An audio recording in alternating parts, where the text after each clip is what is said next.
Hey guys, welcome to take one of episode 5 of the Toll Music Podcast. There have been no other takes before this. I'm Andy. I'm joined by my good friend Ben, as usual.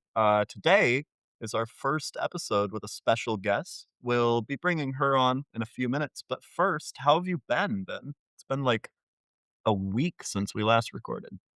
It has been a week, and I've had a week. It's been a good week. Um, Yeah. I sound like Trump. It's been a It's been week. a very good week. One of the best. There are no weeks better than the week I've had. I've been enjoying a week of listening to rock music. Yeah, Um, like, Charlie XCX's new album. yeah, it's rocking. It's so good. That was a joke. It's awful. Oh, It's terrible. it's music. Is it? Like that's news to me. I mean, you're in a band, so I guess you know best. But Speaking yeah, of that, man, I immediately wanna jump into this. What's the weirdest gig you've ever been to? I just saw that question, and I immediately have the best answer of all time. the best gig I've been to. Not like the weirdest gig you've ever been to. The weirdest. Phew, um, I know your answer already, but I think your answer will be my answer later this year. Nah, Um, dude, you no? think I'm not gonna say Flaming Lips. I got a Oh, whole okay. other thing, yeah. Weirdest gig I've been to. I think maybe like even though it wasn't weird, but like I wasn't so familiar with them at the time, so maybe I'll say Viagra Boys. Um, just because I wasn't a big Viagra Boys fan at that point, whereas Yeah, like now I'm a way bigger fan. Like I was only just getting into them. I had a great time. Like I knew a bunch of the songs and stuff, yeah. but I didn't really know what to expect when I saw them live. So I would say that was probably the weirdest, as well as like the kind of strangest crowd as well. um, See but yeah, that what's for yours? sure. Oh, dude, I'm gonna be very niche here. The first gig my band ever played at, like, an official venue, we had an opener for us called Awesome Death, who was a bunch of, like, 50 or 60-year-old men that played acid rock music, but the lead singer had a theremin. Uh, Right. their main song, the one they closed the show with, was called "Holy Fucking Shit, It's a Double Rainbow." And right before that, they played another song called "Oh My God, It's Awesome Death." So just imagine this, right? You're drunk on lemon drop. Yep, of course. You're like, "Man, I can't wait to see the band that's opening for us," because they don't have any of their music posted anywhere other than Bandcamp, which at the time I didn't use Bandcamp. You see this guy pull out a theremin and go, "Holy fucking shit, it's Awesome Death." Best opener my band has ever had. I love them to death. If we ever tour, I want them to play for us, but also the most trippy set I've seen in my entire life. Was it actually good though, or like was it just kind of the novelty of it? It was one of those where it's not like the La Poutine or whatever those, like, The weird polka the dot La guys are. Poutine. Is is It's that just not the like those poutine? guys. It was one of those where it was, like, so weird that you couldn't help but enjoy it, like, absurdity to the point of where it was enjoyable. Was that how you were with the Flaming Lips then? Or like were you more familiar with the Flaming Lips Nah, dude, before I'm more seeing them? So familiar with Flaming Lips. I love the Flaming Lips. It was just like an added bonus that the set was weird as hell, you know? yeah, yeah, got But you. no, you're gonna enjoy that show. We talked about it briefly, I think, on episode 1, but if you want to hypothetically trip on legal substance, I would do it there for sure. It will definitely be illegal. But A legal, yeah, a legal yeah. substance. Yeah. Speaking of legal, we're joined by oh We're sorry, we're, illegal. joined by We're our best friend, from Los Angeles, legal immigrant Jocelyn Lopez. Uh, usually that's when, Jocelyn would, like, unmute her mic and go, "Hi, it's me, it's Jocelyn." Hi, it's me. It's Jocelyn. Oh my god, Oh, you're dude. so she has good. I asthma. Yeah, Can I? that's Well, yeah. first off, don't even talk. I think my throat is fucked up from laughing so hard at the amount of takes we just took because that was insane. I No, this is mean, the first take, I don't know what you honestly. mean.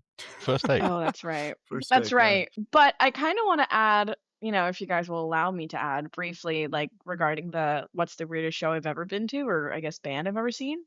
Was literally just about to ask you that before you Yeah. fucking interrupted us, yeah. Oh, okay, all right. Well, do you want to go ahead and ask, or Yeah, so Jocelyn, we have a question for you, from Anonymous. It says, "What is the weirdest gig like you've ever been to?" anonymous, like the movement? Like, Yeah, like the hacker group. Like the hacker group like, wanted to ask you this question, yeah. yeah. I'd say when I think of the word weird, I don't think of it in like an unconventional sense. Like I think of it like in a, in a cool way, right? Like some would say Tim Burton weird. And and um basically that was a little inside joke, sorry for all the listeners that don't get it. But basically, What the fuck? I really loved oh my god, Mac DeMarco. I think he's phenomenal. And I think he has a very different stage presence where he's just very kind of just messing around on stage and like kind of like improv or like no song is ever the same because I feel like he's Yeah. always consistently putting a spin on it, in person. Alex G was kind of similar too, where it's like there's like kind of like a silliness to him. And I'd say Flaming Lips for sure. Oh my god, are you kidding me? Like my Uh, mind was blown. I saw them yeah, open right. up for Weezer and the fact that they were pulling up like giant inflatable robots and like a giant balloon sign that said like what did it say? Like Mine said, fuck. "Fuck yeah, Austin," but Yeah, yours mine said like fuck yeah Palm Springs or something because I went out to or Palm Desert, yeah, because I went out to Palm Desert to go see Weezer. And honestly, that was a great show. But I'd say, yeah, they were the weirdest in an amazing way. Honestly, I really like them. Yeah, that's my you response know, to that. that's the only time Mac DeMarco's name will ever be said on this podcast. Whoa, whoa, whoa. Mac DeMarco slander? Like, it's not that I don't not like him. He has good music. I just was Oh my not God, expecting that from you. performative. Yeah, and you're Well, pretentious, so what's the have you ever seen him? difference? Have you ever seen him play though? No. Irrelevant. There you go. Thank you. Thank you. That's all I needed to hear. Speaking You of Listen, can't. I will say irrelevant, this about Mac DeMarco. It's the whole like I feel like his fan base are just what we obviously mentioned quite a lot on the podcast is the people that wear the beanies with their ears hanging out, and I just think I can't get down with that crowd. yeah, I'm not it's gonna one of lie. those where it's Well, I like just the I fans ruin the music for you, yeah? yeah. absolutely. Yeah, absolutely. I mean, that is kind of, I think I spoke to you guys about this. Also, going back to what I just said, like Alex G. Like, I knew of Alex G when he was just called Sandy, and I had never got the opportunity of catching him back then. And I saw him I saw him open up for Foo Fighters. I also saw him at Coachella and as Open for Foo well. Yeah, Fighters. whoa, hold the fuck up. Yeah, When he did opened. Alex G open for Foo Fighters? Yeah, he opened up for Foo Fighters at the BMO Stadium. I want to say 2024, Weird. like What the August or fuck? September. So, like you guys know Foo Fighters and whatnot. Apparently, all of Dave Grohl's kind of openers are inspired by his younger daughter's like what music they put him onto. And Oh my so it God. tends to be no, I'm for real. Yeah, And no, one of no, I get it. those Yeah. tended to be like Alex G, right? And so he opened up for them. I think Amel opened up the day before. It was a 2 night show. I got to see them day two. And Alex G opened up for them and he was phenomenal and I loved him very, very much. Since the crowd at Foo Fighters is a lot older, they were like, "Oh, I'm not even joking when I say this. They thought that he was Kenny G for a sec. Like they thought like they were like we thought he was going to play jazz or something, like some kind of like, acid jazz. And I'm like, "No, no, no. Like this is Alex G. Like he's kind of more like indie rock alternative, completely different genre." So nobody really reacted. But when I went to go see him at the Greek Theater, was this last year? I believe this was last year. Well, you said Um 2024, no? Oh, that's when he 2024 was the was BMO us Foo Stadium. Fighters, Uh-huh. yeah. And then when I went to go see Alex G by himself, yeah, he did have an opener. I forgot the opener's name, but the crowd was unbearable. It was literally nothing but like 14, 13-year-old TikTok like fandom. And I'd say that for sure it kind of goes similar to what we were saying about Mac DeMarco. Like when I want to go see Mac DeMarco, also at the same venue, the Greek Theater, it was pretentious more than it was kind of like a kid environment. It was just kind of like everyone there drinks IPAs and, has like handlebar mustaches and whatnot. Oh Hey, yeah, fuck that's his you. crowd right there. But my thing is, right, like, I've seen things about Alex G, and he makes good music, but the way that his fans act are similar to how I'm starting to see, like, Queen's fans act. Yeah, I mean, we've spoken on this briefly where Yeah, I feel like I've kind of asked you guys, like, when did you guys think you guys kind of saw a shift of fans kind of just being middle-aged men, and like divorced Yeah. moms, and to now kind of just being, I don't even know what I would call them, I would say around the time of obsessive girls. Villains is when it really started popping off, and then the Catacombs in June is when it just got worse. Catacomb stuff really amplified everything, I feel like. I feel like Queen's shows never really had like a bad rap before that, but I think it really just kind of like blew it out of Yeah, the water.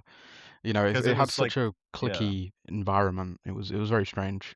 Usually Queen's shows, especially the ones I'd been to, like, don't get me wrong, prior to Catacombs, like, I saw him in Boston 2 weeks before the Catacombs stuff released, like, I watched it on the plane ride back home, Yeah. but it was weird. There were a lot of, like, parasocial people, people that lined up, like, the night of day 1 so that they could be there early for day 2. But then the Catacombs stuff happened, and because of how intimate of an environment it was, they're like, "Oh, this was acceptable at large scale arena shows, which means now it's doubly acceptable."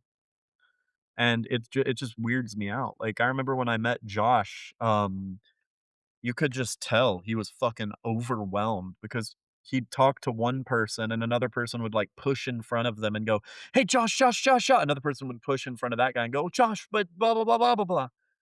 And I don't know, man. I miss the days where it was, like, even as late as 2022, 2023, where you could just go to a Queen's show and fucking enjoy it. I lined up in 2023, I got barricade and I showed up 20 minutes before doors. Gone are the days. Not Gone happening are ever the again. days, yeah. Um, yeah, I kind of just wanted to. I feel like we kind of skipped the whole introduction of it. This is why, guys, for anyone listening, we wanted to get Jocelyn on as our first guest, because we want to eventually get other people on, but we know that it's going to be all over the place at the start. So we thought we'd get someone familiar on that we're comfortable talking to, that kind of knows us a little bit, doesn't mind the chaos of it all, um, and then we can eventually jump into getting musicians on the podcast. But Jocelyn, like, do you want to maybe introduce yourself a little bit as well to the people? Yeah, yeah, of course. Yeah, because I'm assuming, yes, there's like a few people that listen in who do know me, but you know, kind of introducing myself to begin with, I'd say, yeah, I am someone who lives in Los Angeles. Music has always been a part of my life. I've always been musically inclined. I grew up playing instruments or just kind of always wanting to find a sense of community or provide a sense of community in the music world. Once I kind of graduated high school, leaning more towards college, I then kind of came to discover within myself that I really enjoyed kind of the industry aspect of music instead of kind of being a musician myself. And after the pandemic, because the pandemic kind of, we'll talk about that later, kind of Yeah, shifted a lot of Yeah. etiquette and whatnot. Um, I started going back to shows, and I just kind of completely shifted my life and solidified for sure wanting to work into the industry. And I have a lot of great connections and a lot of privilege of getting inside scoops and meeting all kinds of people of all different walks of life and ages and in different corporations right out here in Los Angeles. And so yeah, that's really it for me. I started off basically doing concert photography as just honestly a personal hobby. I wasn't Nice. looking to make money out of it. And before, kind of started working my way up, I really did wanted to become like a bartender at a music venue or even selling merch, right? Just kind of doing Just small wanted to be involved. internships. Exactly, in any way I Yep. could, honestly, like, I think any part of the music world is just phenomenal, like, it's all one big beast, one big machine, and everyone in that scene is important, like, stagehands, like, merch people, bartenders, security, Drummers. drummers, like, Yeah. that's debatable, but Hypothetically, Or music hey, club. whoa. like, no, of course. I mean, the band is amazing. But Especially the one thing, drummers, yeah.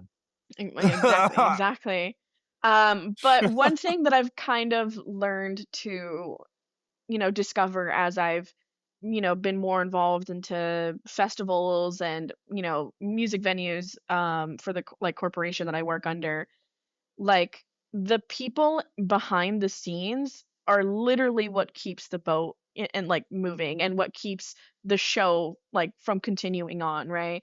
And so I just think it's just phenomenal, and I think that's why I met Ben and I met Andy, Andy's a great musician with a great band, and Ben is, kind of shares a Yeah, similar Ben is vision. there. Yeah, Ben's there Ben Ben too. is. is, Ben is there. No, no, like Ben also kind of shares a similar vision of me of wanting to find a sense of community within the music industry.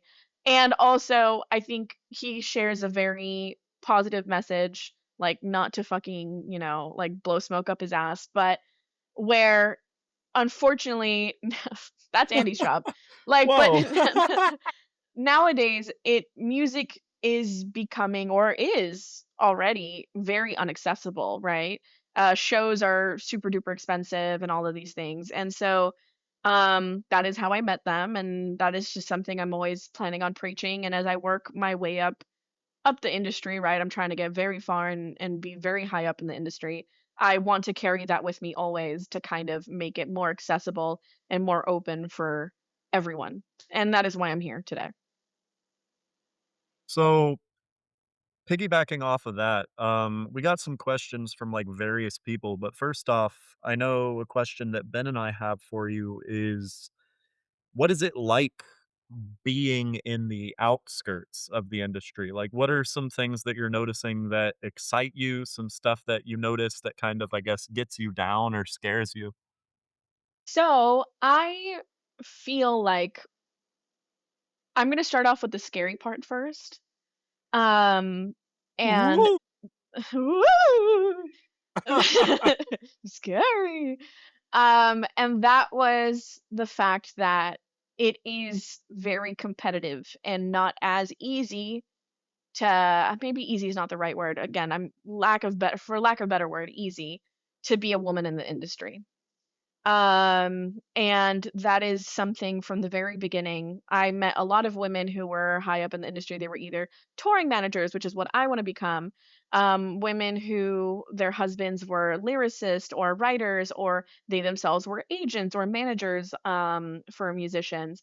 And two very prominent women that I worked alongside had communicated to me that they left the industry because it wasn't for them. They got tired of racing, that it was very competitive, that they just felt like there was no room for them, right? No, well, like like not like a lack of respect or anything, but just kind of like they never got focused onto or never taken seriously. And I wouldn't say that that necessarily kind of scared me, but that did kind of make me a little weary, a little bit of not, oh, is this the right decision, but more so like, "Oh, okay, well, I'm going into this now knowing that unfortunately this is a situation where I maybe need to shine a little bit brighter or do a little bit more work to kind of get more recognized," which Yeah. does suck, but I think everyone who's been something or done something great in this world has had to do, right? Um, as for, I think your first question was like, what are some things that I've kind of learned, like working on the outskirts of the music world and stuff, or what I've kind of come to learn as um, it's a lot more friendlier than people think. I think that connections are everything. Like Yeah. everyone knows everyone, and it is all about kind of like you scratch my back, I scratch your back. Like tend to those friendships, tend to those connections. Like don't kind of just like show up and just be like, "Hey man, can you give me fucking 3 entries to this?" Or can my band be an opener for your band? Or like, Yeah. no, you have to be there and kind of uproot. Like a lot of these people have worked with each other from the very beginning, and so always be friendly. Always talk to anyone and everyone. Talk to the fucking photographers. Talk to the social media managers that you see running around taking pictures of the show. Talk to fucking anyone and everyone, and just be friendly and just be humble. And later on, you never know who your friends are going to end up being or who you are going to end up being. And I think I really enjoyed that, kind of seeing how friendly and welcoming and kind of seeing how um at least I have been treated very kindly and very welcomed. Like no one's really seen me and been like, "Oh, you're just a kid who doesn't know anything." Just kind of be like, "Oh, you're Jocelyn. Oh, okay. What are you planning on being? Oh, that's wonderful." And it's just very encouraging. And I think a lot of it too is it's kind of like they're welcoming in the new generation, right? Like at some point they're gonna let go of that title and whatnot, and it's kind of just like, "Oh, well, good to see you, kid. Great to meet you, and catch you later." And then later on you meet them and, "Oh, how's the kids and how's the wife and how's your shows going and whatnot." And so that's what I really really loved about it. And again, just kind of seeing and meeting the people who kind of run the show, not just the big corporation people who work behind computers, but the people who are there fucking elbow greasing, just fucking everything, putting together. It's honestly like astonishing, like stage hands and everything, and people who transport. Like who do all this transportation of either transporting artists or transporting, materials for the show, or people who do like technician like light work or sound checking, and it's just seriously, it is actually very impressive. And Yeah. I don't know, man. Like, I think they deserve more credit. I'm sure they get lots of love, but I love them very much. Yeah. My thing is, I agree with everything you said. I think that sound guys get so much shit, and then they become so jaded, which makes people give them more shit, and it's just like, oh my god, it's yeah. Anyways. Yeah, no, no, no, no, I agree. No, no, no, no, no, no, no. I see where you're coming from. Guess I'll go I see fuck where you're myself, coming that's from. okay. No, no, no. I see where you're coming from. I think you like, did not know how to word it, but like I get it. I think that these people like they do come off as very like rough and like especially I'm assuming from a band standpoint, right? Like I don't have to deal with these people, right? Because I'm Yeah, working behind the scenes. But the people that are actually like, no, I'm trying to get this very specific sound or this, and this, and I have this equipment, and sometimes it can be very like they look at you and you're like, you don't know jack shit what you're talking about.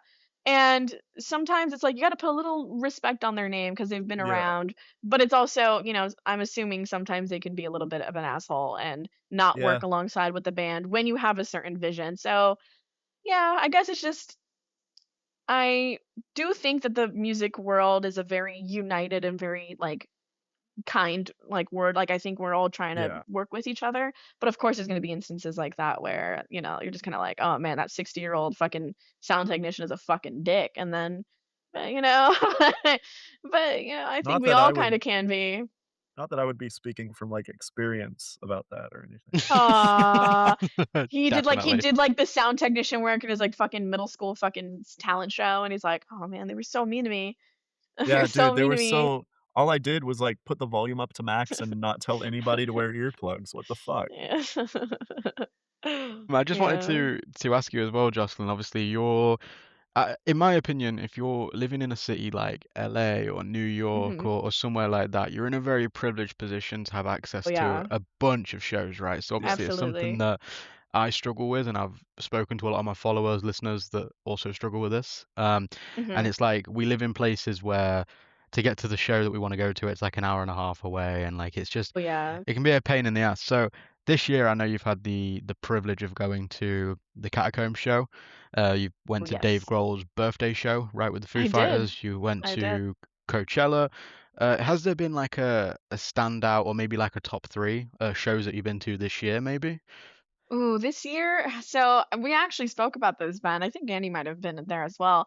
That, I've realized that this year there's not a good amount or any good selection of like single shows. It's all I festivals, agree. really. Yeah, Yep. And I would say I honestly have probably a better selection of last year than, I would say this year. I actually feel like I'm barely going to see anyone this year. Well, do you want me to kind of like so I will say like you went to Coachella, for I example. did. I did. So like would there have maybe been like a top three artists that you saw People I there? saw. Yeah, Yeah, Yeah. there is a yeah. correct So, answer, by the way, to that one. oh God. Well, I feel like, oh Jesus. Um, I feel like you guys would say something like Turnstile. I think yours was Somber, right? Yeah, Oh, nonsense. her That's favorite act was Hobo Johnson I and loved Somber. Billy Idol and Somber. No. Um no, no. So yes, I had the privilege of seeing a lot of amazing people open up and they were honestly very, very phenomenal. But I'm trying to be like in a technical sense, maybe not I don't know. It's difficult to not be a little bit biased. The Be biased. person, Be can I? Biased. Yeah, be Yeah, biased. I yeah, don't of give a course, that's yeah. the What did you point of enjoy it. the Like, most? not like from a technical point. I think Ben literally just wants to go, "Hey, what music you like?" Okay. All right. All right. Well, the number one person that I think blew me away, and more so because I've kind of become like a bigger fan, and she's honestly finally hit kind of like the tipping point of expanding her career after, according to her, she's been doing this for 8 to 10 years with almost zero to very little recognition.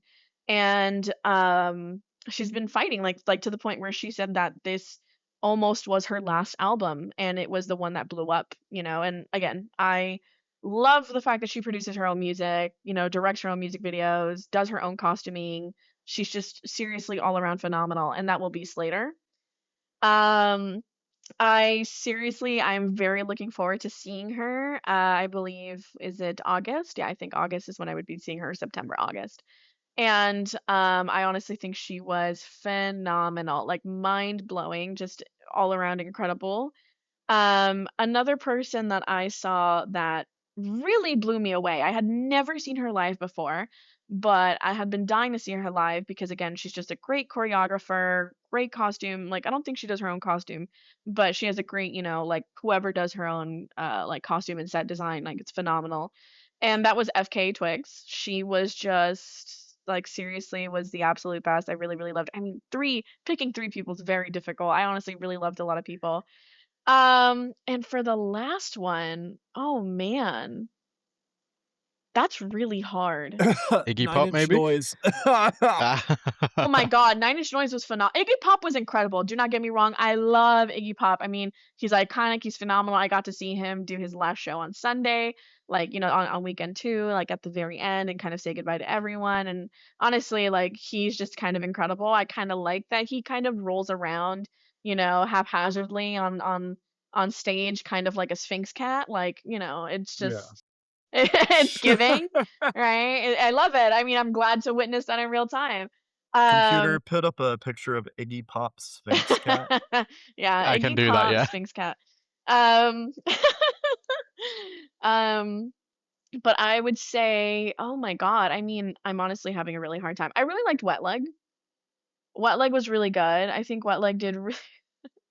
I Yeah, you like Wet Leg? Ben is knowing what I'm about to say. I almost got a wet leg at Wet Leg. Yeah, But I was that's I it. wa I That was waiting for that one, yeah. that's Jocelyn, it's an so the inside next joke. question comes from Anonymous. They're wondering, what it was like to almost shit yourself during the Wet Leg Oh set. my God. Oh my God. No, no. And anonymous. No, I mean, hey, when the heat does its Andy thing, there's only Anonymous, yeah. so much you can do, right? Like literally on the verge of passing out or shitting myself, and I was like, you know what? Holy Very fuck. luckily, I did. Very luckily, nothing happened. That would have been awful. But hey, anybody, hydrate. If you go to Coachella, hydrate. Wear a hat. Do not wear black. Make sure you got a fan on you. And I mean, read your cues, man, because there was a point where I legitimately thought, like, fucking, man, I was just gonna destroy the wet leg fucking pit, like, not in a good My way. thing is, right, why would you need to bring Why would you need to bring a portable fan when for $800 more you could get air-conditioned bathrooms? You know what, dude? That's where I ended up having to go when I literally felt like I was going to like and guess what? The air conditioning wasn't that good. So like it really wasn't Wow, that good. wow. I know, I was sweating profusely while fucking cracking the porcelain. And I just it was not worth it. Was not worth it. But I'd say yeah, that is a story about how I almost got a wet leg at wet leg. You know, Um Spotify is gonna categorize this section as Jocelyn almost shits pants at wet leg show. no. I'm just I gonna do that mean, manually. Yeah, manually put it yeah, in. no, just name it that. Jocelyn's wet leg question mark? Well, Wet well, leg at Joss, wet leg? Mhm. Joss, we're like we were talking about, you know, you said like don't wear black and kind of like all this stuff. So, an event like Coachella, how did you feel like maybe out of place? Like how did it feel with the crowd, for example? Because I know that Yeah, you're like a little bit more alternative. You wear black, like you're Yeah, probably not used to that yeah. kind of stuff, right? Yeah, so I would say that I honestly had more fun when I kind of went a bit more casual than I did quote unquote dressed up. I really didn't dress up because I'm not, although I do, me and Ben were talking about this the other day, I am someone who I kind of do like to get a little bit more dressed up for shows. I obviously thought in my head, like, well, one, I'm in a work environment where I'm here for work. So I don't want to like, step out dressed like, I'm fucking Sabrina Carpenter, right? All glittery and whatnot. So I was like, I need something kind of yes, a little bit festive, but somewhat professional. So I really just kind of rocked like a lot of tank tops or like body suits and like yeah. I think it's called like what is it? A pashmina, like kind of like a little scarf you can wrap around your head to kind of help with dust. I wore sunglasses. I wore comfortable shoes. I think I wore my cool Kill Bill shoes that I have, these little cool shoes I have. And some like black bell bottoms that I kind of always wear and, it was good, it was nice, like, I think there are people who go there and are, a bit more casual, but there are people who absolutely dress up, and honestly, to those people, props to them, because I could never, right? I think I seriously could not like, I saw people in, like it looked like they were going to Comic-Con, like, layering dresses on top of dresses and, like, poofy sleeves and, like, elaborate How do hair, they and I'm do like, it? I don't know how Yeah, they do it. that's That's what what I'm I'm saying. wondering, man. I don't know how they do it. I seriously do not like, a part of me is like, maybe do they bring this in a backpack and then put it on at some point throughout the night, or is it like they don't wear it all the night, it's only really for Like, pictures? Because, I I mean, that's saw another conversation we can have about how the difference between weekend 1 and weekend 2. Um, kind of the crowd. I mean, it's a very big difference thing. Sorry, Andy, what were you saying? I was saying, like, I've seen a thing where, like, a dude dressed up fully as Optimus Prime and just wore it the whole fucking day, so Dude, I would have actually passed out. I don't know you how would they have did it. actually Like, gotten a wet leg at every set. fucking just that would have been fucking awful, dude. Somebody would have been like, "This fucking bitch's oil is dripping." Like, shit would have been nasty. No, so honestly, I really don't know. I also think that it's you have to be realistic with yourself, kind of, and also doing research, like, beforehand. I think the locals of, like, like, where like, it would be, like, Indio, or it could be, like, La Quinta or Palm Springs or Palm Desert. People who kinda live there, they kind of, like, keep updated, I believe, on the, Coachella Reddit, kind of being like, "Hey, this year's gonna be a lot more colder than last Yeah, year," or, "This year's gonna be a lot more windier," or, "This year's gonna be a lot more hotter." And so this year, I unfortunately, the day that I almost got a wet leg was the hottest day of the entirety of Coachella. It was like 90 something. It was horrific. It was terrible. Like I literally felt like the top of my head yeah, pulsating because I felt like I was so dehydrated. And, so that's like, just kind of knowing yourself, making sure that you're wearing sunblock, making sure I mean, Coachella luckily has, like, a lot of tents and a lot of bottle refilling, that you take your own bottle, you can fill it up with water, or you can bring your own snacks and stuff, and, they also provide stuff like sunscreen and, like, yes, of course, it is gonna be a little bit more expensive, like any place yeah. that you would go to, kinda like if you go to Disneyland and you buy sunscreen there, it's gonna probably be, like, fucking $6 more than if you buy it at CVS. 6 grand and you've got to give Um Mickey Mouse a hand job or something. It's fucking crazy. Literally. Then would you give me a hand job for Mickey 6 Mouse grand? Select sunscreen. Like, Homemade. private select, yeah, like, what the fuck, alright. Okay, Um, Mickey's cream. My god. I will not say. We will literally get fucking taken down. I love Mickey Mouse. I love Walt Disney. Yeah, That's all I will say. all hail Me Walt too. Disney, all hail Oh the hell, Disney Walt Disney. Corporation. Uh, Hell no. I do have another question for you, Jocelyn. This is one that I hope for future guests to ask them as well. Yeah, of Um, course. if you could hear 3 songs again in the exact same way you heard them for the first time, what songs would you choose? Like, what comes to your head and why? Oh, the first song I instantly thought of was "Heroes" by David Bowie. I'm like getting chills just thinking about it. Like How come? something I don't know. Like I also think that the first time I was exposed to that song, I think a lot of people my age, I'm about to be 25 on Saturday. You're So, Old. shout out to people in my age group, I guess. The first time that I was really exposed to that song was watching it on the movie Perks of Being a Wallflower. oh, that's a good And movie, yeah. the scene of, I believe, what is her name? The girl who played Hermione Granger. I'm Emma forgetting Watson. her. Emma Emma Watson. Watson, like of her kind Yeah. of being in I like the how back of both the me and car. Ben knew. Yeah, like yeah, like Andy loves J.K. it's Rowling. like it's like initiation to be British. You have to know the entirety of the celebrity cast of Harry Potter. Well, what the Andy's fuck's just Emma that a Watson, huge excuse? David J.K. Radcliffe, Rowling guy. or Daniel, sorry. Oh, no, never say Um. that, Ben. Anyway, anyways, kind of seeing that scene of I think it's Emma Watson in the back of this truck. She's standing up, and I think it was after a prom or a dance that they went to, and she has like this beautiful shawl on, and she's kind of like looking up, staring into the sky. I think her eyes might have been closed, and her arms are just kind of wide open while they're driving through this tunnel, blasting "Heroes" by David Bowie. It moves you. Like Yeah, it is just one of those scenes, especially like seeing that as a preteen going into your teen years, like that does something to you, and that song is just so it's so warm in a way, like you hear it. I'm like a firm believer that back then, recordings that the way they used to record them, it has like almost like a warmer sound to it. And I think that David Bowie's Heroes for sure has that. yeah. Um, Another song that if I could hear it for the first time, I'd say, oh my God, man, like what are some songs that absolutely just kind of like wreck me? This is a really good question. This is a really, really good I question. mean, it doesn't necessarily have to be like a sad song or like No, it no, could no, just no, be no, no, no. something I that, mean, it could yeah. be beautiful. Oh my God. Oh my God. Here, here, here, here. Um, I would say, oh my God, what's it called? Oh my God, the song by Rolling Stones is a cover. The original was done by the Flying Burrito Brothers. Wild Horses by the Rolling Stones. That song is such a transformative, beautiful song. I think that song was written by Keith Richards towards his kids, or it was written, yeah, with they wrote it and then I guess Graham Parsons performed it first with the Flying Burrito Brothers, and then later on I think the Rolling Stones then themselves performed it. I'd It's say that insane song that you know the entire history of that song, but somehow forgot what it was called. because you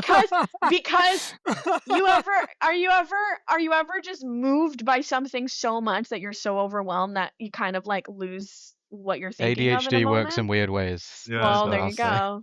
There you go. But no, what would your 3rd song be?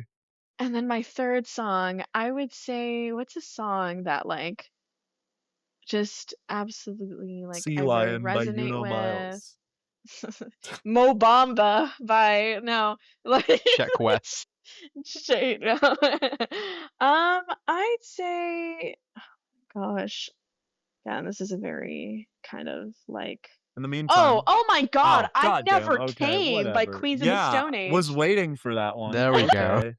Okay. I Never Came by Queens of Stone Age. Are you kidding me? That song is just, oh my God. Like, I think I am the number one fan of that song, and I think I've gotten everyone I know to adore that song because when you hear it at first, you're like, this is a Ah, good ah. song, but come on, Ben, you don't want to give me credit, but you know I deserve credit in that sense. Like, Yeah, what the everyone fuck I was know, Ben doing the Joe Swanson, for? because he "Uh." he always tries to say that I never really got him to appreciate that song. He doesn't want to give me Yeah, credit. He doesn't well, want to give me credit. literally, every I just wanna say to all the listeners here, Jocelyn's here now, so she can attest to this. every time someone else likes a band before Ben, and then Ben starts liking that band after you talk about it for months, and you're like, "Oh, man, I'm glad that I, like, put you on these guys." He'll be like, "No, no, you didn't. No, no, you didn't." Like, "Man, I Right, talked about them right. for Let me months, and then you finally right. started listening to them." Like, yeah, I Guys. I repost every local H post that I see for, like, half a year.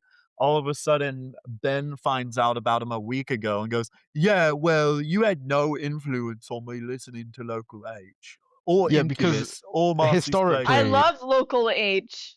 Local H is great. And hi- historically I go through every one of Andy's reposts and that influences my music taste. Yeah, well, you yeah, fucking Like see what? yeah. them, don't okay, but Right. Jocelyn, you Let me agree get my with point me, across here. right? Yeah? No, Jocelyn's point here. This is between me and you. All right, Andy, Jocelyn, go to your corner.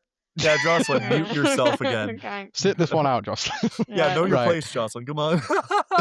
so, so the thing is, with "I Never Came," for example, I love that song and I always have. I've always loved lullabies. But Okay. All right. All but right. me and Jocelyn were speaking about lullabies months ago, and it kind of revived my love for it, right? So I will definitely give her credit for reviving the interest, but she didn't put me on. It's not like she put me on to the No, I'm song. not saying, She "Hey just Ben, kind you of know about this like, song?" No, what I'm happened saying was is that I put what are you Ben saying, on Andy? Incubus. I'm saying no, without you me, didn't. Ben would No. not No, have no, no, Vitamin by Incubus stuck in his no, head right now. no, no, because I literally made a post going, these are the albums I've been listening to the most lately. It was like Marcy Playground self-titled. It was Science by Incubus. It was that one Local local H Ella H, album I forget the yeah. name Langley. of. Literally Yeah. 3 albums that I talk about all the Your time, by the favorite way. toy by Foo Fighters. I have my own music taste. And by the way, let me just say this again. I said it when it came out.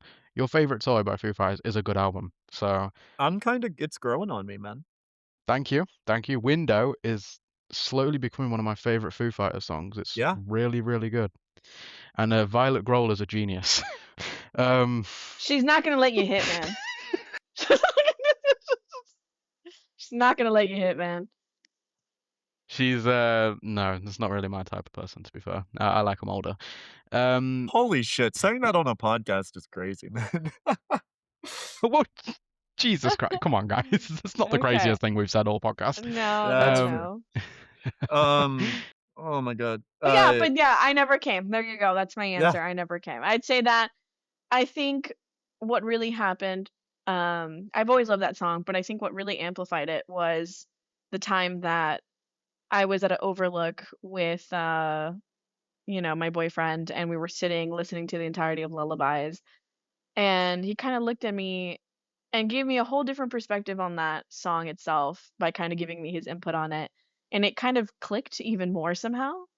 And so I think, I don't know, that's why I love music. It kind of everyone Well, it reminds you of people, or reminds you of things, or certain chapters in your life, and it's almost like a time capsule in itself, I right? mean, Every that's how song. of late, I haven't told Ben this yet. This is gonna be a live on air confession. That's how I feel about Space Cadet, the John Garcia version, because it just reminds me of a lot of late night voice chats that Ben and I have been having of late, you know? John who Garcia put is you onto that cool. one? Who put you onto that song, by the way?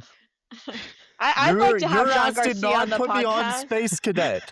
You didn't fucking put me on Space Cadet, man, okay?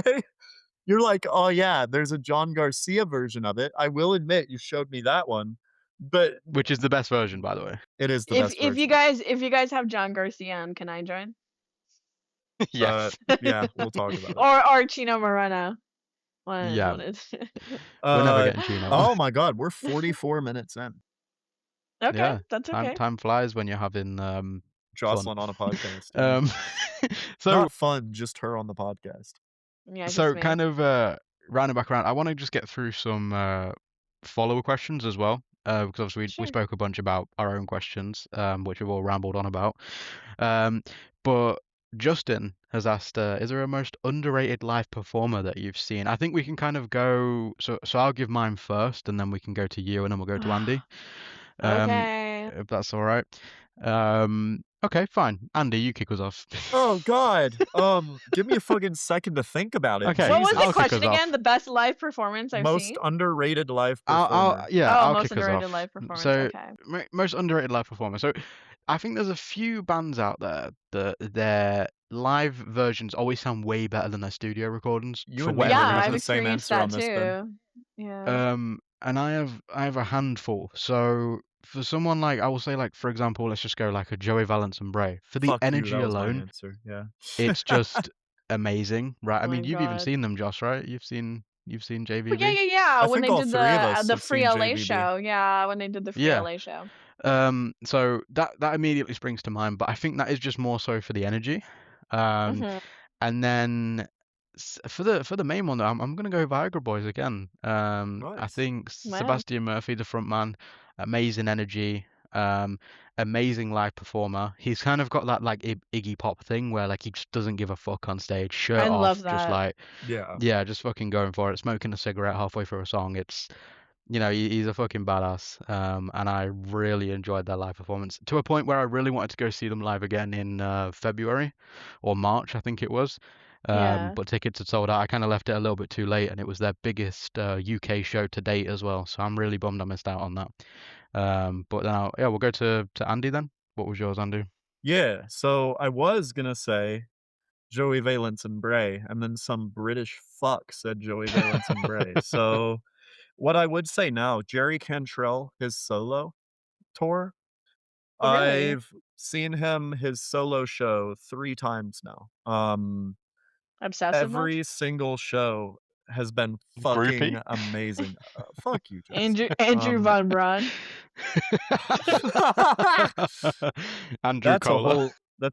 whole episode right there, but Um, Jerry Cantrell is amazing, very underrated, I think. A lot of people go there just expecting a lot of Alice stuff, but his solo career, I think, other than Lanigan, is the best solo career to come out of the grunge scene.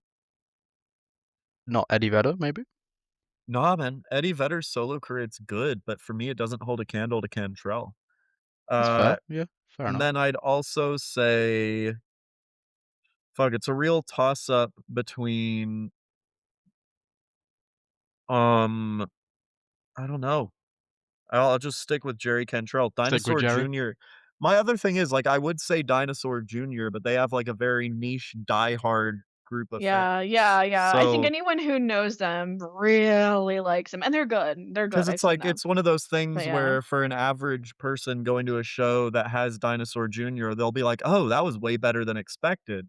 But for someone that's, like, real into them, it's one of the best live sets you'll ever see. Yeah, Yeah. That's a that's good fair. answer. Both good answers. Yeah, what about you, Joss?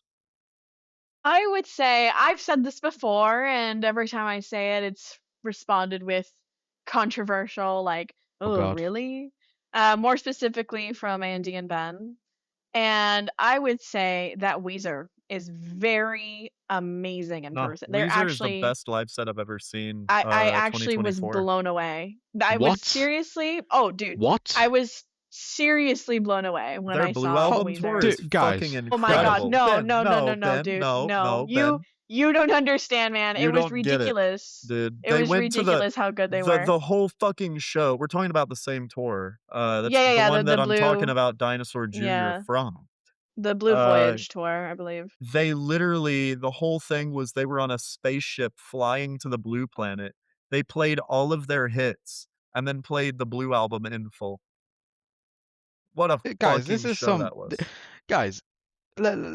So every time I've seen like you can just go. I mean, obviously this is not a great way to look at music, but it kind of is at the same time. So you can go on YouTube and just see any live set that you want, right, from any festival. So obviously on my page I post a bunch of Queen stuff, a bunch of whatever, Yeah. right? And every time I've thought about posting a Weezer set, I've watched the set and just been so disappointed. I'm like, it's Maybe flat. It's maybe it's just I don't know, man. Maybe like they're not good on film or maybe something like that. But I'm telling you, like I went into it like I like Weezer, but I left being like a complete and utter Weezer fan. Like it's to the point where this year I was like I really hope they do or they announce a tour for Pinkerton for the anniversary of Pinkerton And they because fucking did it. they didn't. They didn't. I know. I was so Ah! devastated. I was like, seriously? I Especially because won't they were complain about teasing, new and then I Weezer get though. their, I get that they announced the tour for their new album, but I really thought that they were teasing a Pinkerton tour. Anyways, So Ben, again, the question is, who did we think, who was surprisingly like good, Yeah. right? Like, who did we think was gonna be average and ended up being kind of like, whoa, what the fuck? And I Yeah, 100% I would say Ben's mad Weezer. about your opinion. Yeah, no, I'm telling you, Ben. Again, No, I'm not listen, mad. I'm not. listen, man. If he started singing, if Rivers Cuomo started singing his, like, album from like, I don't know, 2013 or something, I'd be like, man, this shit sucks. But I mean, we're talking about a 10 out of 10 perfect debut album that was It's not a literally 10 out how. of 10. It's not. No. Come on, guys. Blue Album is a Come 10 on. out of 10 I'm album. sorry, dude. It's Blue not is a a 10 out of 10. 10. It's Absolutely, got it's a 10 out of 10. hits on it. Like it's got great songs. It's not 10. There's no Weezer album that's a 10 out of 10. Okay, Come on, Oof. guys. it's not. Look, when I say 10 out of 10, I don't mean every song is perfect. I mean 10 out of 10 I album mean, in it's a terms beautiful of album. influence and being a no skip. Everything. Yeah, If you put exactly. Blue Album on front to back, you will not be bored at any point in the album. No, you will be bored during Weezer. Like, come on, guys. Weezer Oh, is a fairly boring band. Like, Ben, this is our thoughts. this is who we think is underrated. Like, No, you no, know. you guys don't understand. Your opinion is wrong, and my opinion is better than your opinion.